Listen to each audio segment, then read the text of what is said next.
Assalamualaikum warahmatullahi wabarakatuh. Kami dari kelompok 8 akan menjawab pertanyaan dari teman-teman sekalian tentang perilaku konsumen yang kemarin sudah kami jelaskan. So, stay tune. Perkenalkan, nama saya Citra Widya Paramita, NIM 411. Perkenalkan, nama saya Mazila Nurul Istiqomah dengan NIM 402. Perkenalkan, aku dengan Mutiara Francisca Putri dari NIM 372. Pertanyaan dari Kak Novi Ramadhani nih Kak. Apa pengaruh perilaku konsumen terhadap keputusan pembelian dan bagaimana proses pembentukan perubahan sikap konsumen? Boleh deh Kak, Mutiara jawab. Perilaku konsumen itu sendiri adalah proses dan aktivitas kita seseorang berhubungan dengan pencarian, pemilihan, pembelian, penggunaan, serta pengevaluasian produk dan jasa demi memenuhi kebutuhan dan keinginan. Nah, perilaku konsumen itu sendiri merupakan hal-hal yang mendasari konsumen untuk membuat keputusan pembelian. Nah, pada dasarnya perilaku konsumen secara umum dibagi menjadi dua, yaitu perilaku konsumen yang rasional dan irasional. Tadi apa? Cara mengatasi Bagaimana proses pembentukan perubahan sikap konsumen? pembentukannya. Iya. Menurutku pembentukan itu sesuai dengan apa yang penjual itu apa ya, kayak interaksi baliknya gitu loh. Kalau penjualnya itu ramah, mesti pembelinya juga akan lebih ramah lagi. Iya. Nah, seperti itu contohnya. Lanjut. Oke, yang kedua dari Kak Reditya Widian Aribowo.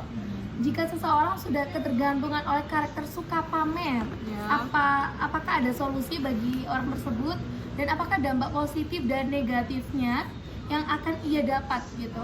Nah, menurutku ya, berhenti menjadi orang yang haus pujian, karena kebanyakan orang membeli sesuatu hanya untuk dipamerkan ke orang lain. Nah, dampak positifnya dia bisa lebih menghemat dengan tidak membeli barang-barang yang tidak terlalu dibutuhkan, bahkan sama sekali tidak dibutuhkan. Nah, kalau sisi negatifnya sepertinya nggak ada sih, soalnya itu kan kayak menghemat aja. Ya, oh gitu Ya gitu.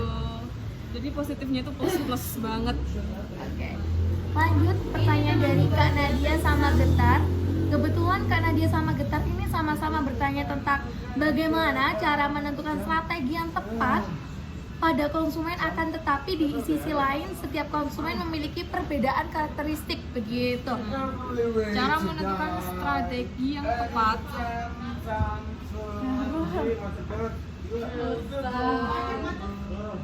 Cara menentukan strategi yang tepat pada konsumen, akan tetapi di sisi lain setiap konsumen memiliki perbedaan karakteristik, yaitu dengan cara mengenali karakteristik masing-masing konsumen, kemudian memberikan layanan yang berbeda sesuai dengan karakteristik masing-masing konsumen tersebut.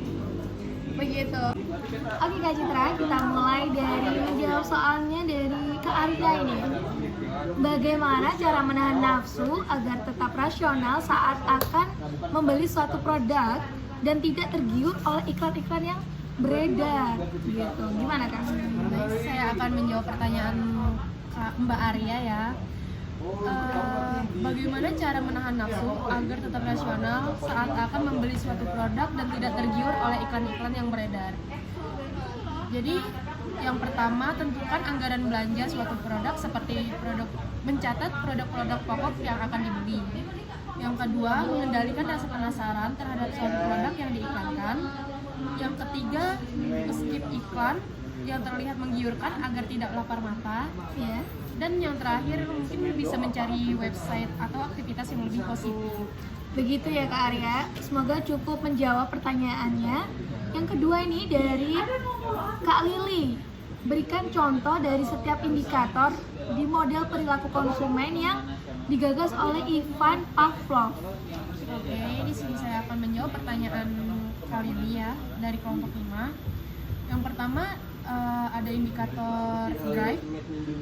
Contohnya itu jika stok skincare habis, maka kita sebagai perempuan pasti akan buru-buru membeli stok skincare tersebut. Iya. Dan untuk membutuhkan perawatan yang lebih bagus lagi. Dan yang kedua, indikator drive, seseorang yang mengalami rasa lapar maka akan membeli makanan sesuai keinginannya. Dan yang terakhir ada indikator reinforcement.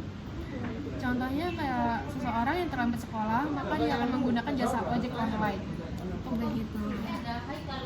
Semoga cukup menjawab dari pertanyaannya Kak Lili. Selanjutnya dari Kak Putih. Kemarin itu ada tentang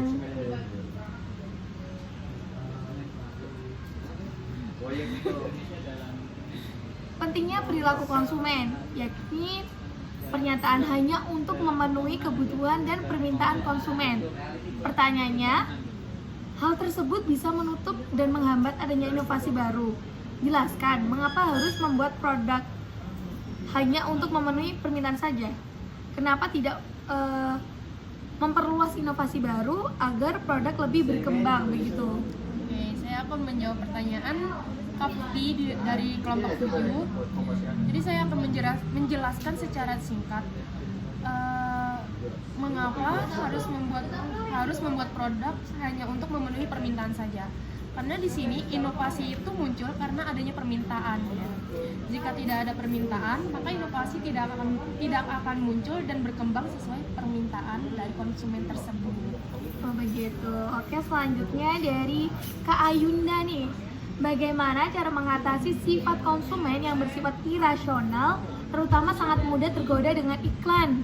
Apalagi jika barangnya lucu dan orang tersebut mempunyai uang yang cukup untuk membelinya. Begitu.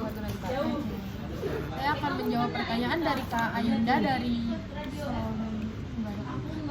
Jadi yang pertama kita bisa membaca pikiran orang tersebut yang bersifat irasional tersebut. Dan kedua kita memberi empati terhadap orang tersebut. Yang ketiga memberi dia saran yang lebih baik untuk memilih produk yang akan dibeli. Dan yang terakhir berusaha tidak terbawa arus jika berargumen dengan orang yang bersifat irasional tersebut. Begitu. Nah, ini ada pertanyaan dari Kak Sabrina Ramadhani kelompok 10. Pertanyaannya, apa yang menjadi pengaruh adanya perubahan pada perilaku konsumen? Pengaruh adanya perubahan pada perilaku konsumen ini dipengaruhi oleh situasi dan kondisi para konsumen. Contohnya saja perubahan perilaku konsumen di masa pandemi.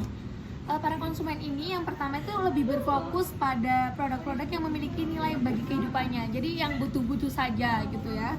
Yang kedua, bangkitnya tren group booking, pembelian kolektif dari beberapa pembeli untuk mengaktifkan diskon. Yang ketiga, belanja online yang semakin meningkat, karena pada masa pandemi kan kita dilarang untuk berkerumun lah ininya. Jadi kita cukup dengan membeli online saja gitu. Yang keempat, konsumen online ini bukan hanya generasi milenial, melainkan generasi boomer juga gitu. Selanjutnya ada pertanyaan dari Kak Muhammad Salman Al-Farisi kelompok 11. Pertanyaannya adalah, bagaimana karakteristik konsumen dapat dikatakan buruk? Apakah produsen juga tidak mengaruhi karakteristik konsumen? Karakteristik konsumen ini dapat dikatakan buruk. Apakah produsen juga tidak mengaruhi karakteristik konsumen? Menurut saya sendiri, produsen itu juga ikut adil dalam mempengaruhi perilaku konsumen. Karena contohnya saja kalau produsennya tidak ramah, maka konsumennya juga kayak nggak enak gitu. Jadi perilaku produsen ini mempengaruhi perilaku konsumen itu sendiri.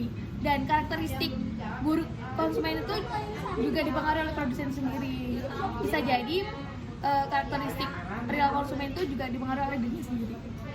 Oke, lanjut dari Kak Yofi Febriansa kelompok 12. Pertanyaannya adalah, apakah konsumen irasional bisa berubah menjadi konsumen rasional, dan faktor apa yang membuat konsumen terbagi menjadi rasional atau irasional? Nah, konsumen irasional bisa berubah menjadi konsumen rasional. Itu bisa jadi karena situasi dan kondisi seseorang itu setiap harinya itu pasti berbeda-beda. Jadi itu sangat bisa banget berubah gitu. Dan faktor yang kedua itu karena kebutuhan, ya kan? Jadi untuk faktor apa yang membuat konsumen terbagi menjadi irasional dan irasional itu yang pertama situasi dan kondisinya, yang kedua itu adalah kebutuhan konsumen itu sendiri gitu. Terima kasih. Oke teman-teman, itu tadi sesi Q&A bersama teman-teman presentasi kita. Oke, terima kasih, sekian dari kami. Oh Oke, sekian dari kami. Kurang lebihnya kami mohon maaf yang sebesar-besarnya. Akhirul kalam, wabillahi taufiq wal hidayah wal inayah. Wassalamualaikum warahmatullahi wabarakatuh.